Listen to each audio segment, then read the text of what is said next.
ناظرین، جب بھی ہم کسی پلاٹ کے متعلق سوچتے ہیں، کسی ہاؤسنگ سوسائٹی میں یا کسی بھی جگہ پلاٹ لینے کا سوچ رہے ہوتے ہیں، تو اس میں جو سب سے پہلی چیز جو ہمارا سب سے پہلی کنفیوژن ہوتی ہے، پرابلم ہوتی ہے، وہ یہ ہوتی ہے کہ کہیں ایسا تو نہیں کہ ہم اپنی جو زندگی کی جمع پونجی ہے یا ہم اپنی جو ہارڈ ارنڈ منی ہے اس کو ہم کسی ایسے پروجیکٹ میں لٹا رہے ہیں کہ جس میں کل کو ہمیں کوئی فائدہ ہونے والا نہیں ہے، یا یہ پروجیکٹ فیک ہے یا فلاپ ہے۔ تو آج ہم جس ہاؤسنگ سوسائٹی کی بات کرنے جا رہے ہیں وہ لاہور سمارٹ سٹی ہے، حبیب رفیق پرائیویٹ لمیٹڈ کا پروجیکٹ ہے، اور جو بھی ہم بات کریں گے ہم اس کو مد نظر رکھتے ہوئے کریں گے۔ ناظرین، یقینی طور پہ جب بھی کسی شخص سے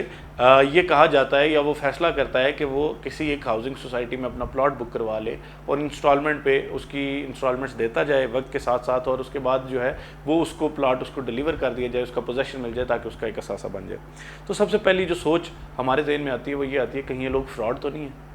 تو سب سے پہلے اگر دیکھا جائے تو جس کمپنی کا یہ پروجیکٹ ہے حبیب رفیق پرائیویٹ لمیٹڈ کا، اگر اس کی پروفائل کے حوالے سے میں آپ کو بریفلی بتاؤں تو اگر آپ ملتان میں ایئرپورٹ دیکھتے ہیں تو آپ کو حبیب رفیق پرائیویٹ لمیٹڈ یاد آئے گی،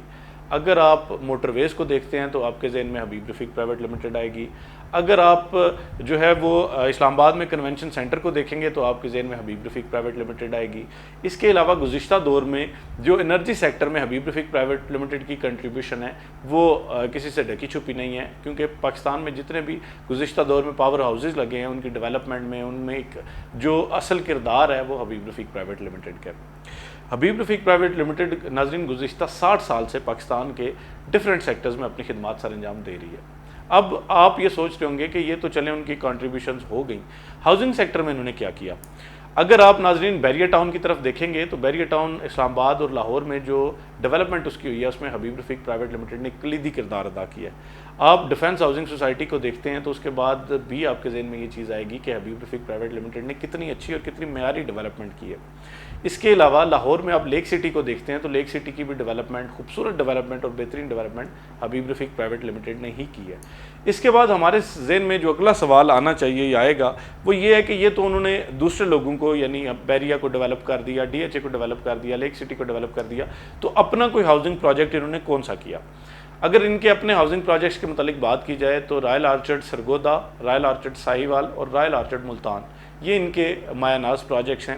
اس کے بعد انہوں نے اسلام آباد میں کیپٹل سمارٹ سٹی کے نام کا ایک پروجیکٹ جو ہے اس کو انٹروڈیوس کیا، نیو اسلام آباد ایئرپورٹ کے قریب ہے، M2 موٹر وے پہ ڈیڈیکیٹڈ انٹرچینج ہے اس کا، اور یہ تقریباً 1 لاکھ کنال رقبے پر محیط پروجیکٹ ہے۔ پاکستان میں پہلی دفعہ سمارٹ سٹی کا کانسیپٹ انہوں نے متعارف کروایا۔ اس کے بعد جو دوسرا سمارٹ سٹی پروجیکٹ ہے وہ لاہور سمارٹ سٹی ہے جس کی آج ہم بات کر رہے ہیں۔ تو ناظرین، جب آپ دیکھتے ہیں کہ ایک کمپنی جس کی نیٹ ورتھ جو ہے وہ بلینز آف روپیز میں ہے تو وہ کمپنی جو ہے وہ آپ کے ساتھ فراڈ کرنے میں یا آپ کو لیٹ ڈیلیوری میں ان چیزوں پہ یقین نہیں رکھتی، کیونکہ حبیب رفیق پرائیویٹ لمیٹڈ نے آج سے پہلے جتنے پروجیکٹس کیے ہیں ان کو وقت سے پہلے ڈیلیور کر کے دیا، اور لوگوں نے جو ہے وہ اس حوالے سے حبیب رفیق پرائیویٹ لمیٹڈ کو ایک ہائر پوزیشن پہ جو ہے وہ دیکھتے ہیں لوگ، کیونکہ ان کو اندازہ ہے کہ حبیب رفیق پرائیویٹ لمیٹڈ جب بھی کسی پروجیکٹ کو ہاتھ ڈالتے ہیں تو اسے بہترین معیاری ڈیولپمنٹ بھی کرتے ہیں اور اسے وقت سے پہلے ڈیلیور بھی کرتے ہیں۔ تو اس لیے حبیب رفیق پرائیویٹ لمیٹڈ کا جب نام آتا ہے تو لوگوں کے ذہن میں جو ہے وہ شکوک و شبہات دور ہونے لگتے ہیں، اور ان کے ذہن میں کسی بھی چیز کے متعلق فراڈ، فیک اور ایسی کوئی بھی چیز جو ہے ان کے ذہن سے بالکل نکل جاتی ہے۔ تو حبیب رفیق پرائیویٹ لمیٹڈ کا یہ شاندار پروجیکٹ، یہ مثالی پروجیکٹ جو ہے لاہور سمارٹ سٹی، اس کو اون بھی حبیب رفیق پرائیویٹ لمیٹڈ کرتا ہے اور اس کی جو ڈیولپمنٹ ہے وہ بھی یہی کر رہے ہیں۔